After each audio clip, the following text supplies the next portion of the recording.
Commander Beth Morgan had been staring at the same empty scanner display for 6 hours straight. The monitoring station at the edge of Sector 7 was supposed to be the galaxy's most boring assignment. Nothing ever happened here. The Nexus Zone stretched out before her like a cosmic graveyard, filled with the twisted remains of ships that had ventured too close to its mysterious borders. Her coffee had gone cold 3 hours ago, but Beth didn't care. She was busy running diagnostics on the Deep Space Communication Array, trying to figure out why it kept picking up phantom signals. The equipment was old, probably left over from the last Galactic War, and it had a habit of creating ghost transmissions from solar interference. That's when she heard it. A voice, thin and crackling through layers of cosmic static, whispered through her headphones. At first, Beth thought it was just another equipment malfunction. But then the words became clearer, and her blood ran cold. "This is Lily. Anyone out there? Please help us. The shadow aliens took our research ship." Beth's hands froze over her keyboard. The voice was unmistakably human, unmistakably young. A child, no more than 8 or 9 years old, was somehow broadcasting from inside the Nexus Zone itself. "Impossible," Beth muttered, her fingers flying across the control panel. She ran the signal through every filter she had, trying to trace its origin. The readings that came back made her stomach drop.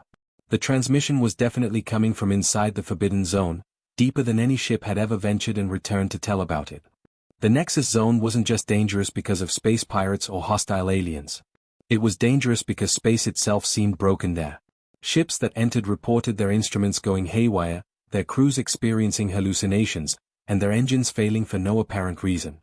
Most vessels that went in never came back out.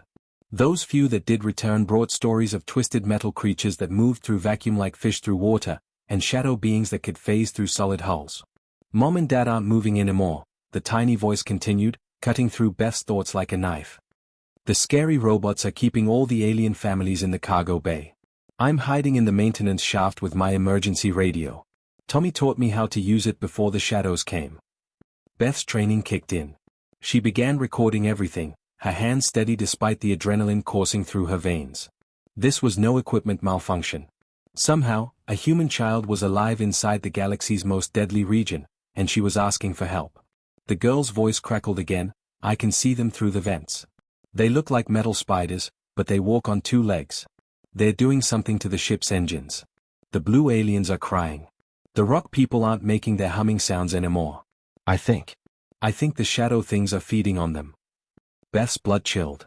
She had read classified reports about creatures that fed on life energy, ancient things that the Galactic Council pretended didn't exist. If those reports were true, then this child and everyone with her were in more danger than anyone could imagine. "Tommy always said humans are tough," Lily's voice whispered, weaker now. "He said if I ever got in trouble, I should call for help and humans would come running. But I don't know if anyone can hear me. The bad things are making the ship go to a place where the stars look wrong." Beth grabbed her emergency communicator and opened a direct channel to Earth Command.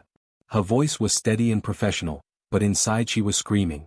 "Priority Alpha transmission to Fleet Command. Commander Morgan, Deep Space Monitoring Station 7. I have confirmed human child in distress within the Nexus Zone.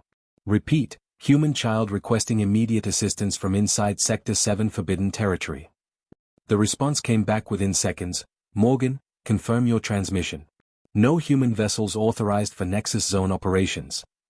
"Confirmed, Command. Child identifies as Lily, appears to be aboard a captured research vessel with multiple alien families. Hostile entities described as metallic bipedal creatures and shadow beings. Request immediate fleet response." Static filled the channel for a moment before Fleet Admiral James Parker's voice came through, grim and determined. "Morgan, keep that channel open. Record everything. We're scrambling every ship in the sector."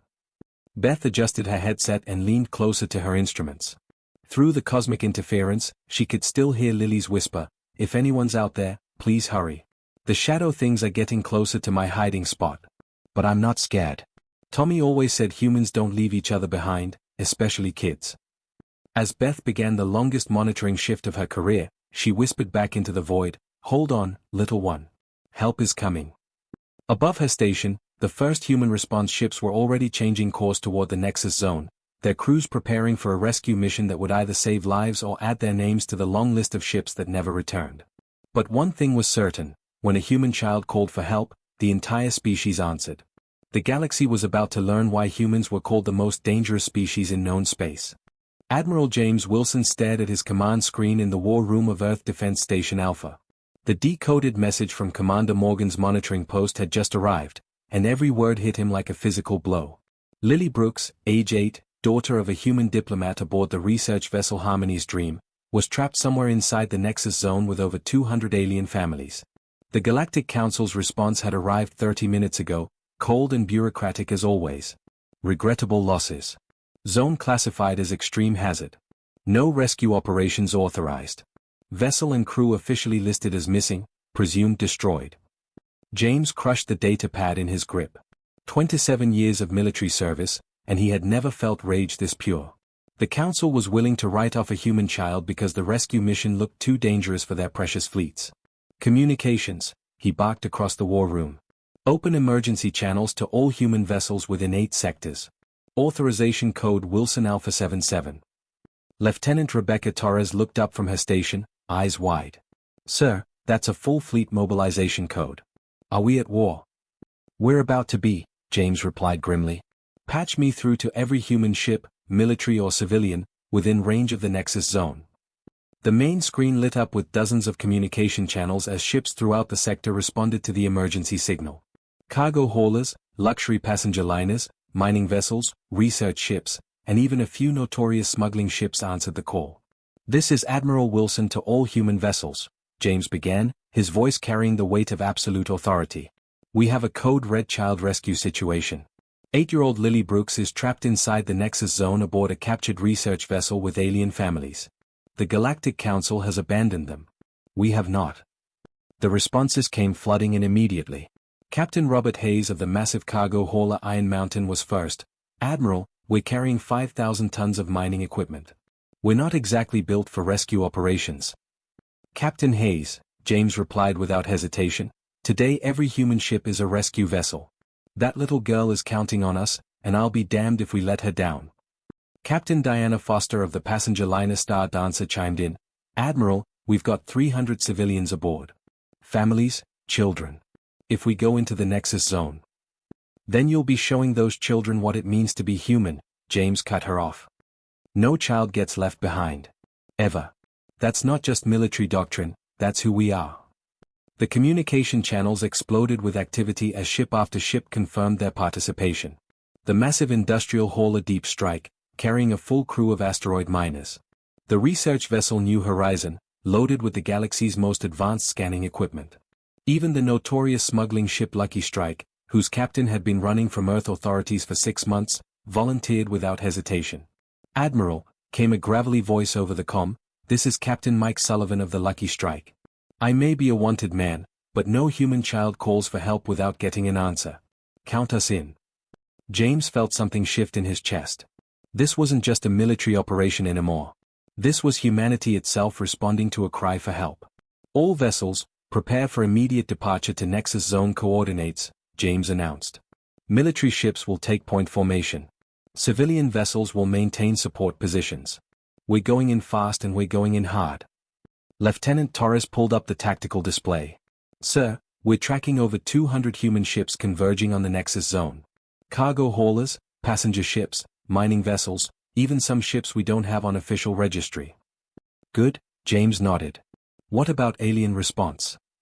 The Centauri fleet sent a diplomatic message wishing us luck but declining to participate. The Rigelian Navy said the operation violates their safety protocols. The Vegan Republic called it reckless human behavior. James laughed, but there was no humor in it. Of course they did. Open a channel to the Galactic Council. The main screen shifted to show Ambassador Kellen Reed, the Council's human representative, looking tired and frustrated. Admiral, Kellen began, the Council is strongly advising against this operation. The Nexus Zone has claimed hundreds of ships over the centuries. The risk assessment. Ambassador, James interrupted, with all due respect, the Council can take their risk assessment and file it under things humans don't care about when children are in danger. We're going in. James, think about this logically. One child against the lives of thousands of rescue personnel. That one child is worth every risk we're about to take, James replied firmly. Because if we don't go after her, what does that make us? What kind of species abandons their young because the odds look bad? Through the comm system, they could hear ship engines powering up across the sector. The Deep Strike's massive fusion drives created a low rumble that shook the space station. The Star Dancer's elegant ion engines hummed to life like a musical note. Dozens of different drive signatures blended together into a symphony of human determination. All ships, this is Admiral Wilson, James announced across the fleet channel. Form up on the Iron Mountain. We're going to show the galaxy what happens when you mess with human children. As the largest rescue fleet in human history began moving toward the Nexus Zone, James allowed himself one moment of doubt. They were heading into the most dangerous region of known space, where ships vanished without explanation and creatures of shadow fed on the living. But somewhere in that cosmic hell, an 8-year-old girl was calling for help. And humans had never learned how to ignore that call.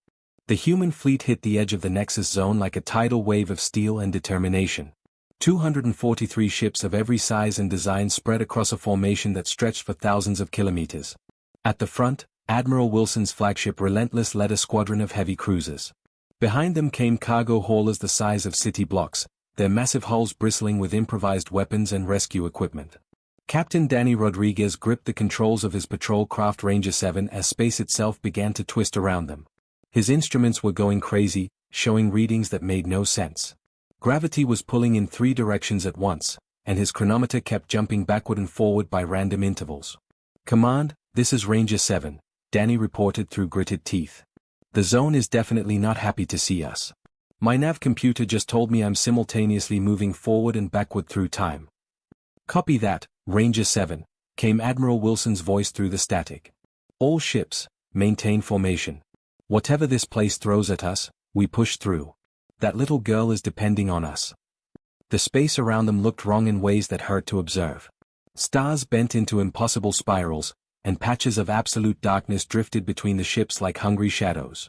Captain Lisa Martinez of the cargo hauler Iron Mountain watched her hull sensors detect something moving alongside her ship, something that shouldn't exist in the vacuum of space. "Admiral, Iron Mountain here. We've got company.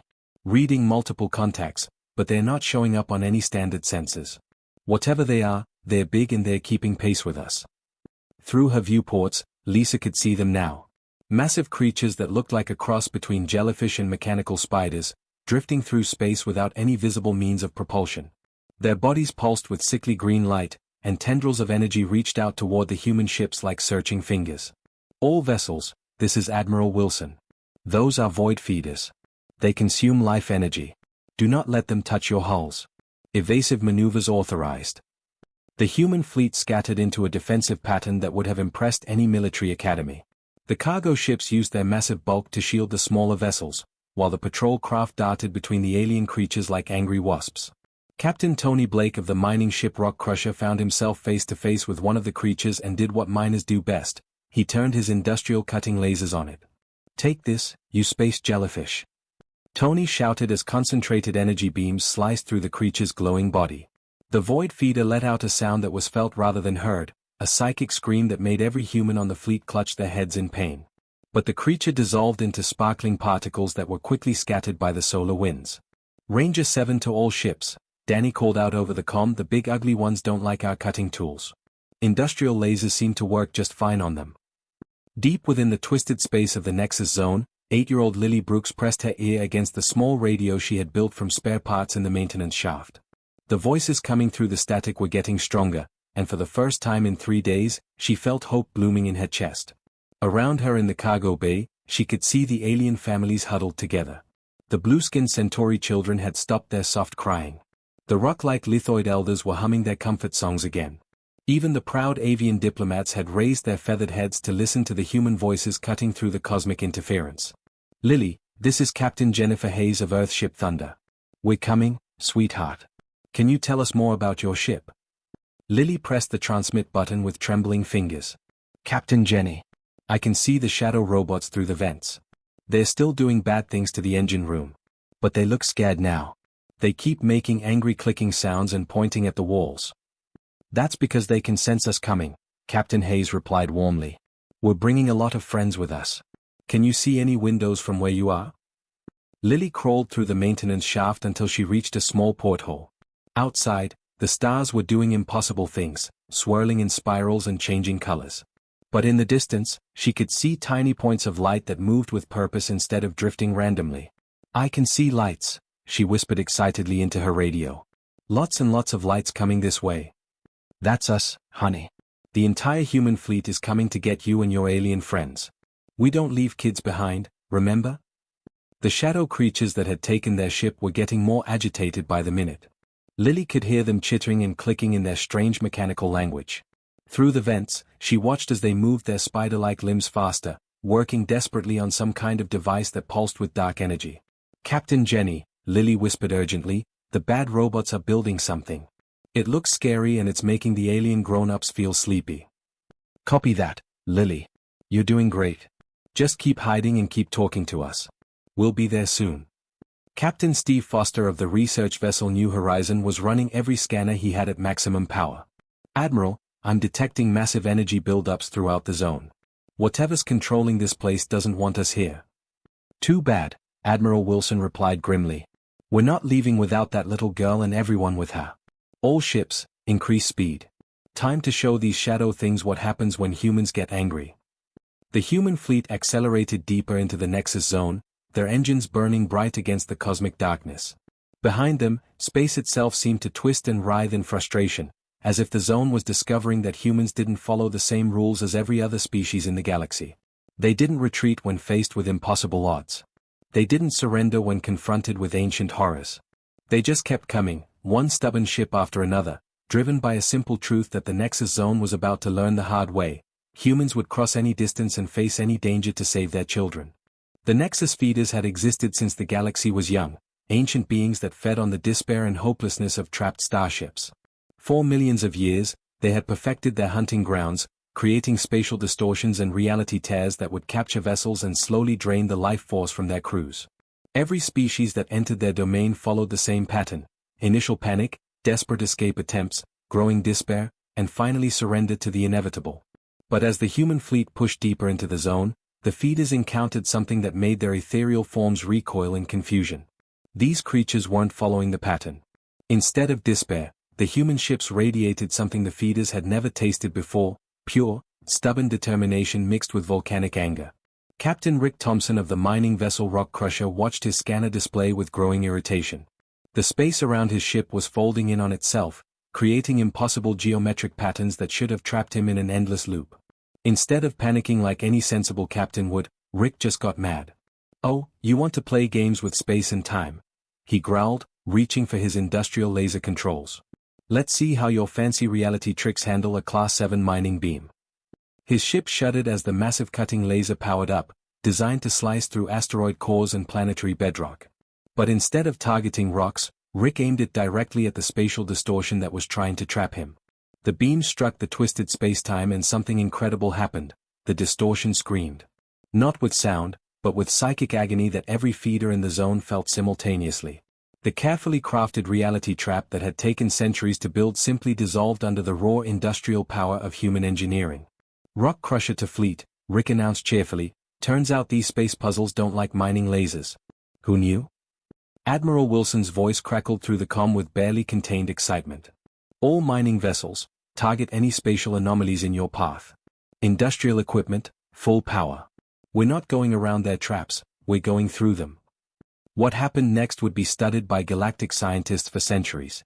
The human fleet, instead of trying to solve the Nexus Zone's elaborate maze of reality distortions, simply began destroying them one by one. Captain Helen Martinez of the cargo hauler Deep Strike used her ship's massive loading arms to literally grab a spacetime fold and tear it apart like paper. The research vessel New Horizon fired probe torpedoes loaded with conventional explosives into dimensional pockets, causing them to collapse in spectacular displays of multicolored energy. The feeders retreated deeper into the zone's core, their ancient minds struggling to comprehend what they were witnessing. For the first time in their existence, prey was hunting them. The human ships moved through impossible space like wolves on the scent, tearing apart reality itself to reach their goal. Captain Brian Foster of the patrol craft Ranger 9 found himself face to face with one of the shadow robots that had been terrorizing ships for generations. The mechanical creature, designed to phase through solid matter and drain life energy directly from living beings, reached out with its ethereal claws toward Brian's ship. "Not today, Tin Can," Brian muttered, activating his ship's emergency beacon at maximum power. The concentrated radio burst struck the shadow robot like a physical blow, causing its phasing abilities to fail. Suddenly solid and vulnerable, the creature was quickly torn apart by the patrol craft's standard plasma cannons. All ships, emergency beacons disrupt their phasing. Brian broadcast. Hit them with radio bursts before you shoot. Deep within the captured research vessel, Lily Brooks pressed her face against the small porthole and watched the most amazing sight of her young life. The human fleet was carving a path through the twisted space around them, their ships moving in perfect formation despite the reality storms raging around them. Explosions of light and energy lit up the cosmic darkness as her people systematically dismantled the zone's defenses. "Captain Jenny," she whispered into her radio, "you're tearing the bad place apart. The shadow robots are running away." "That's right, sweetheart," Captain Jennifer Hayes replied from the Earthship Thunder. "We're coming for you, and nothing in this universe is going to stop us." Around Lily, the alien families were staring in amazement through the viewports. The Centauri children pointed excitedly at the approaching lights, their blue faces bright with hope. The lithoid elders sang deep harmonic songs of gratitude that resonated through the ship's hull. Even the proud avian diplomats ruffled their feathers in what their species considered the highest form of respect. "I told you," Lily whispered to a young Centauri girl who had been crying for days, "humans always come when someone calls for help." The shadow creatures that had captured their ship were in full panic mode now.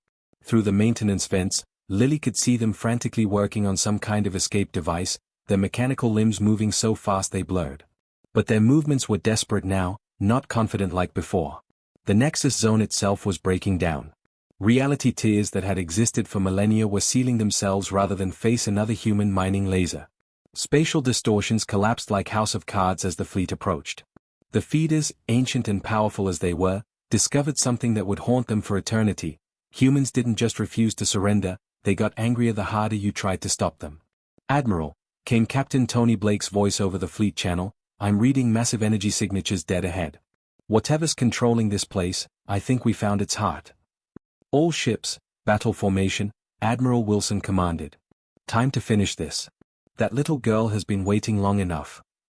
The human fleet accelerated toward the zone's core, leaving behind them a trail of broken traps and fleeing horrors, proving once again that humans were the galaxy's most dangerous species, not because of their weapons or their ships, but because they simply refused to accept that anything was impossible when children needed saving.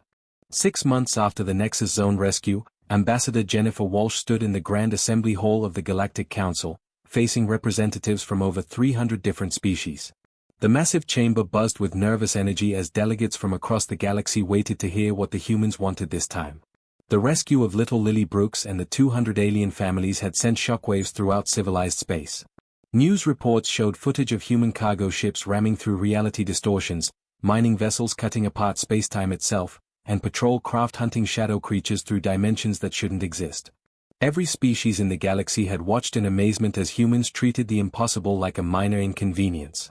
"Honored delegates," Jennifer began, her voice carrying clearly through the chamber's translation systems, "we gather today to discuss legislation that will change how our galaxy responds to children in danger." The insectoid representative from the Hive Worlds clicked his mandibles nervously. "Ambassador Walsh, surely the humans don't expect us to follow your species into every dangerous situation. The Nexus Zone rescue was unprecedented in its recklessness." Jennifer smiled, but there was steel behind it. "Representative Clicks, with respect, we're not asking you to be reckless. We're asking you to care. The Universal Child Protection Act states that any distress call involving minors of any species will trigger an immediate joint fleet response, with human Deathworlder units leading rescue operations." Murmurs rippled through the assembly. The tall, ethereal vegan delegate raised one of her forearms. "Ambassador, the financial cost of such operations would be enormous. Deploying fleets for individual rescue missions." "Let me stop you right there," Jennifer interrupted, her voice hardening. "During the Nexus incident, we tracked over 40 different alien species aboard that research vessel. Centauri children, lithoid younglings, avian chicks, even crystalline seedlings. When Lily Brooks called for help, she wasn't just asking us to save her. She was asking us to save all of them." The chamber fell silent as Jennifer activated the holographic display. Images appeared showing the rescued alien families, children of dozens of different species, all safe and healthy thanks to the human fleet's intervention. "The Rock People children are back home, singing their crystal songs with their families," Jennifer continued. The Centauri young ones are attending their learning pools again. The avian chicks are flying with their parents through the cloud cities of their homeworld. Every single child on that ship survived because humans believe that no child, regardless of species, should ever be abandoned. Captain Robert Hayes of the cargo ship Iron Mountain, now wearing the new insignia of the Child Rescue Fleet, stepped forward to address the assembly. Delegates, 6 months ago my ship was carrying mining equipment. Today, it's equipped with advanced medical facilities, emergency housing units, and rescue pods designed for every known species. The cost? We don't care. The return on investment? Priceless. The crystalline representative, a being that looked like a walking rainbow of living gems, chimed in musical tones. The humans saved 17 of our seedlings from the research vessel. In our culture, this creates a debt that can never be repaid. We support this legislation. One by one, representatives began standing. The lithoid delegate's rocky voice rumbled through the chamber. Our young ones would have died without human intervention. The stone remembers. We vote yes. The avian diplomat spread his magnificent wings wide. Our chicks sing songs of the human fleet now. Their courage echoes in our mountain halls. We agree to this law. Even the normally neutral Aquatic Federation representative surfaced from her environmental tank to speak. Our deep swimmers felt the call across the void. Humans answered when no one else would. This law has our support. The vote was unanimous, something that had never happened in Galactic Council history. The Universal Child Protection Act passed with full support from every member species, establishing human-led rescue units as the galaxy's first responders for any crisis involving young beings. Meanwhile, on Earth, 8-year-old Lily Brooks was having the best day of her life. She sat in her bedroom, carefully pinning a gleaming communication badge to her school uniform. The official fleet insignia caught the afternoon sunlight streaming through her window, reflecting rainbows across her walls. The package had arrived that morning with a handwritten note from Admiral Wilson, for the bravest communications officer in human space. Your emergency call brought heroes running across the stars. Well done, Admiral Lily. The fleet is always listening. Her parents found her later that evening, sitting by her bedroom window with her rebuilt radio, listening to the chatter of human ships patrolling the galaxy's shipping lanes. Captain Danny Rodriguez of Ranger 7 was checking in with merchant vessels. The cargo hauler Deep Strike was reporting safe passage through the former pirate territories. The research ship New Horizon was broadcasting scientific updates from the Outer Rim. What are you listening for, sweetheart? Her mother asked softly. Lily looked up with serious 8-year-old eyes. Other kids who might need help. Tommy taught me that humans always answer when someone calls, but someone has to be listening first. Her father knelt beside her chair, his voice thick with emotion. You know the whole galaxy is different now because of you, right? Every species has agreed to help rescue children, no matter where they are or how dangerous it gets. I know, Daddy, Lily replied, adjusting her radio's frequency. But I also know humans will always be first in line to help. That's just who we are. Through her headphones, she could hear Captain Jennifer Hayes of the Earthship Thunder coordinating with alien vessels in the Centauri system. The crystalline patrol ships were reporting safe passage for a convoy carrying lithoid younglings. Avian scouts were escorting human medical ships to the outer colonies. The galaxy had learned something important during the Nexus Zone rescue. Humans didn't just protect their own children, they protected everyone's children. And now, thanks to one little girl's courage and an entire species' refusal to abandon hope, that protection was guaranteed by law. Somewhere in the darkness between stars, the human fleet continued its eternal patrol, ready to answer the next call for help. *The E&D*.